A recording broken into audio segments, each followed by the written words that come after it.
샬롬 반갑습니다. 2월 2일 월요일 오늘의 말씀입니다. 세상 죄를 지고 가는 하나님의 어린 양을 보라.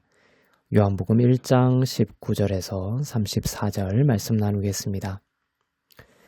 유대인들이 예루살렘에서 제사장들과 레위인들을 요한에게 보내어 너가 누구냐 물을 때에 요한의 증언이 이러하니라.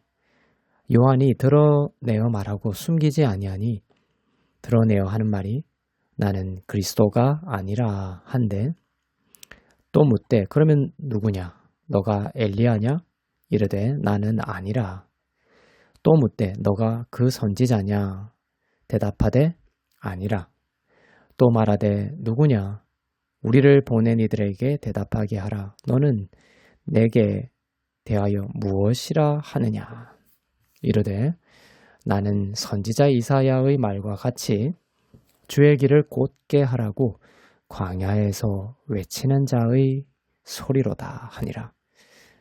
그들은 바리새인들이 보낸 자라.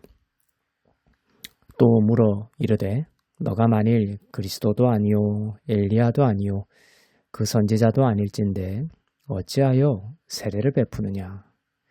요한이 대답하되 나는 물로 세례를 베풀거니와 너희 가운데 너희가 알지 못하는 한 사람이 섰으니 곧 내 뒤에 오시는 그이라. 나는 그의 신발끈을 풀기도 감당하지 못하겠노라 하더라. 이 일은 요한이 세례 베풀던 곳 요단강 건너편 베다니에서 일어난 일이니라. 이튿날 요한이 예수께서 자기에게 나아오심을 보고 이르되 보라 세상 죄를 지고 가는 하나님의 어린 양이로다. 내가 전에 말하기를 내 뒤에 오는 사람이 있는데 나보다 앞선 것은 그가 나보다 먼저 계심이라 한 것이 이 사람을 가리킴이라. 나도 그를 알지 못하였으나 내가 와서 물로 세례를 베푸는 것은 그를 이스라엘에 나타내려 함이라 하니라. 요한이 또 증언하여 이르되 내가 봄에 성령이 비둘기같이 하늘로부터 내려와서 그의 위에 머물렀더라. 나도 그를 알지 못하였으나 나를 보내어 물로 세례를 베풀라 하신 그이가 나에게 말씀하시되 성령이 내려서 누구 위에든지 머무는 것을 보거든 그가 곧 성령으로 세례를 베푸는 이인 줄 알라 하셨기에 내가 보고 그가 하나님의 아들이심을 증언하였노라 하니라. 아멘. 세례 요한은 자신을 주의 길을 곧게 하라고 광야에서 외치는 자의 소리라고 하였습니다. 세례 요한의 때까지는 주의 길이 굽어 있었고 그 길은 생명의 길이 아니었다는 말이죠. 굽어 있는 길은 높은 산속을 걷는 것 같고 깊은 계곡을 걷는 것처럼 걷는 이를 비틀거리게 하고 다치게 하고 사망의 길로 인도하는 길이었습니다. 이제 세례 요한은 물로 세례를 베풀면서 우리의 참된 생명의 길이 되시는 예수 그리스도를 세상에 소리치고 있었습니다. 물로 세례를 주는 것은 깨끗이 씻는 것을 나타내는 것이었습니다. 사람의 죄를 깨끗이 씻는 것을 나타내는 것이었습니다. 사람들은 세례 요한에게 나와 물 세례를 받았지만 물 세례로는 사람의 죄를 씻을 수 없는 것이었습니다. 세례 요한의 물 세례는 이 물 세례로는 죄의 문제와 의의 문제를 해결할 수 없다는 것을 반증적으로 설명하는 것이었습니다. 그리고 이 물 세례가 상징하는 실체인 예수 그리스도를 통한 성령 세례를 통해서 바로 사람의 죄가 영원히 도말되고 해결될 수 있다는 것을 선포하는 것이었죠. 세례 요한의 물 세례는 쇠하여야 하겠고 예수님의 성령 세례는 흥해야 하는 것이었습니다. 세례 요한은 자기에게 나아오시는 예수님을 보고 선포합니다. 보라, 세상 죄를 지고 가는 하나님의 어린 양이로다. 세례 요한도 세상 죄를 질 수 없습니다. 세례요한은 구약의 마지막 주자로서 구약을 대표하여 말하고 있는 것입니다. 옛 언약과 율법으로는 세상 죄를 질 수 없다는 것입니다. 하나님의 어린 양이신 예수님만이 세상 죄를 질 수 있다는 것이 바로 세례 요한이 증거하려던 본질이었습니다. 세상 죄를 지고 가는 이라는 표현에서 지다는 헬라어로 아이로입니다. 영어로는 raise이죠. 짊어지다라는 뜻도 있고 제거하다라는 의미도 있습니다. 예수님은 우리의 죄를 짊어지시는 것으로 우리의 죄를 제거하신 분이십니다.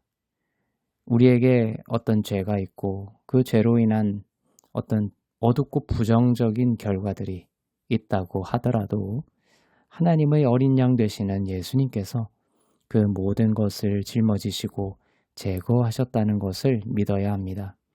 그리고 그 믿음대로 하늘의 뜻이 이 땅에서 이루어지는 것이죠. 예수님을 통해 이루어진 것이 현실로도 이루어지는 것입니다. 세례 요한은 성령이 비둘기같이 하늘로부터 내려와서 예수님 위에 머무시는 것을 통해 세상에 다시 한번 예수님이 바로 성령으로 세례를 베푸시는 하나님의 아들이심을 선포합니다. 주일 설교에서 또 우리 말씀을 나누었듯이 성령님이 머무시면서 하시는 가장 큰 사역 중에 하나는 바로 하나님의 사랑을 증언하는 것입니다. 세상에 예수 그리스도를 밝힘으로 하나님의 사랑이 얼마나 놀라운 것인지를 알게 하고 믿게 하는 것입니다. 성령이 비둘기같이 예수님 위에 머무를 때 성부 하나님은 하늘로부터 예수님에게 확증하셨습니다. 확실히 말씀하셨죠. 내가 너를 사랑한다. 너는 나의 사랑을 받는 자요. 내 기쁨이 너에게 있다고 하늘로부터 음성이 들렸습니다. 예수님을 믿는 자에게는 성령 세례가 임합니다. 성령 세례를 통해 거듭나게 되고 이후 성령의 충만을 통해 하나님의 사랑을 늘 우리에게 가르치시고 믿게 하십니다. 우리의 모든 죄가 예수님으로 인해 깨끗이 씻기고 의로운 하나님의 아들이 되었다는 것을 믿게 하십니다.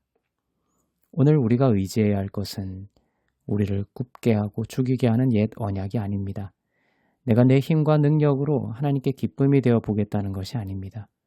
오늘 우리가 의지해야 하는 것은 우리의 죄와 무거운 모든 짐을 짊어지시고 제거하신 예수님을 바라보는 것이며 성령을 통해 하나님이 우리를 우리 때문이 아니라 예수님 때문에 얼마나 사랑하시고 복주시며 인도하시는지를 믿는 것입니다. 우리에게 무거운 세상 짐이 있습니까? 성령께서 오늘 여러분 가운데 깊이 머무시기를 축복합니다. 그리고 하나님의 사랑 안에 쉴 수 있기를 바랍니다. 나의 무거운 죄와 모든 짐을 대신 지시고 자유하게 하신 예수 그리스도를 바라보며 오늘도 할렐루야를 외치며 기쁨과 감사로 승리하기를 축복합니다. 기도하겠습니다. 사랑의 하나님 아버지, 보라 세상 죄를 지고 가는 하나님의 어린 양이로다는 말씀과 같이 우리로 하여금 다른 것이 아닌 예수 그리스도를 바라보는 오늘이 되게 하옵소서. 우리의 죄와 무거운 짐을 짊어지신 주님 안에서 참된 평화와 안식을 누리며 생명의 길로 인도함을 받게 하옵소서. 감사드리며 길이요 진리요 생명 되시는 주 예수 그리스도의 이름으로 기도합니다. 아멘.